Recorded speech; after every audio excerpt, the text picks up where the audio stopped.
Airport பக்கத்தில் மீனம்பாக்கத்தில் auto டிரைவர்லாம் சேர்ந்து bike டாக்ஸியை மறைச்சி சண்டை போட்டது மட்டும் இல்லாமல் போலீஸ் ஸ்டேஷன்லேயே பிடிச்சி கொடுக்குறீங்க. ஆக்சுவலாக வந்து பார்த்தீங்கன்னா இப்போ இப்போ இது வரைக்கும் எந்த பைக் டாக்ஸியும் இது வரைக்கும் பேன் பண்ண கிடையாது.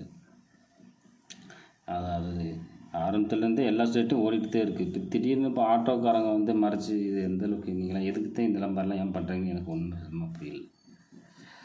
எக்ஸாக்டாக சொல்லணும்னா ஆட்டோக்காரங்க அதே மாதிரி ஆட்டோக்காரங்க எல்லாருமே பகல்லையே தண்ணி அடித்து தான் ஓட்டுறாங்க. எல்லா வண்டியுமே செக் பண்ணுற போலீஸ்காரங்க, காவல்துறை அதிகாரிகள் இந்த ஆட்டோக்காரங்களை வந்து இது வரைக்கும் செக் பண்ணி பிடிச்சி நான் பார்த்ததே கிடையாது.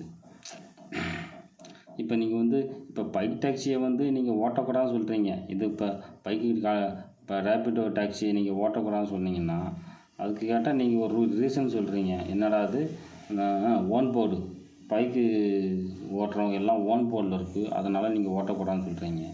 அப்படி பார்த்தீங்கன்னாலே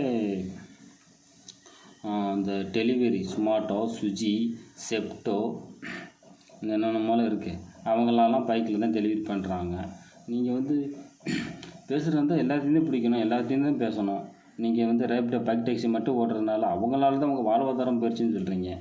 ஆனால் பார்த்தீங்கன்னா நீங்கள் கூட தான் ஆட்டோவில் லோடில் ஏற்றுற வண்டியில் கூட ஆட்டோவில் எத்தனை ஆட்டோ ஏற்றி போயிடுறாங்க. ரூல்ஸ்னு பார்த்தாங்கன்னா நீங்கள் எல்லாத்தையுமே பார்த்துக்கணும். நீங்கள் அதை விட்டுட்டு நீங்கள் ஒரு 4-5 பேர் ஆட்டோக்காரங்க சேர்ந்து ஒரு பைக் டாக்ஸியை மறைச்சி இல்லாமல் போலீஸ் ஸ்டேஷனில் பிடிச்சி கொடுக்குறீங்க. இந்த மாதிரி திருடனை பிடிச்சி கொடுக்குற மாதிரி உங்கள்கிட்ட எவ்வளோ ஃபால்ட் இருக்குன்னு உங்களுக்கு தெரிய மாட்டுது. பகல்லையே குடிச்சிட்டு ஓட்டுறீங்க. இன்னும் ஒரு சில இடத்துல ஆட்டோக்காரனாலே இன்னும் என்ன சொல்கிறாங்க, கிலோமீட்டருக்கு 1 கிலோமீட்டருக்கு 1.5 கிலோமீட்டரில் 100 ரூபாய்க்கு அதிகமான கட்டணம் வசூல் பண்ணிங்கன்னா யாரும் ஆட்டோவை லைக் பண்ணுவாங்க, யாரும் உங்களுக்கு ஆட்டோவை லைக் பண்ணுவாங்க, ஆட்டோவில் ஏறுவாங்க. எத்தனை வண்டி இருந்தாலும் எத்தனை ரேபிடோ பைக் டாக்ஸி வந்தாலும் நீங்கள் கரெக்டாக இருந்தால் உங்கள் வண்டியில் தான் ஏறுவாங்க. அது முதல்ல நீங்கள் புரிஞ்சுக்க மாட்டீங்க. அதை விட்டுட்டு ஒரு பைக் டாக்ஸி பாவம் அன்றாட வாழ்வாதாரம், அவனும் பெரிய பெரிய பணக்காரனை ரோடு ஓடிக்கிட்டு இருக்கான். வேறு வழி இல்லாமல் வலிக்காத, படிப்பு இல்லாத, படித்தவன் போகிறேன், ஐடி கம்பெனியில் போகிறேன், படிக்காதவன் போகிறேன், அந்த வேலைக்கு வரேன்.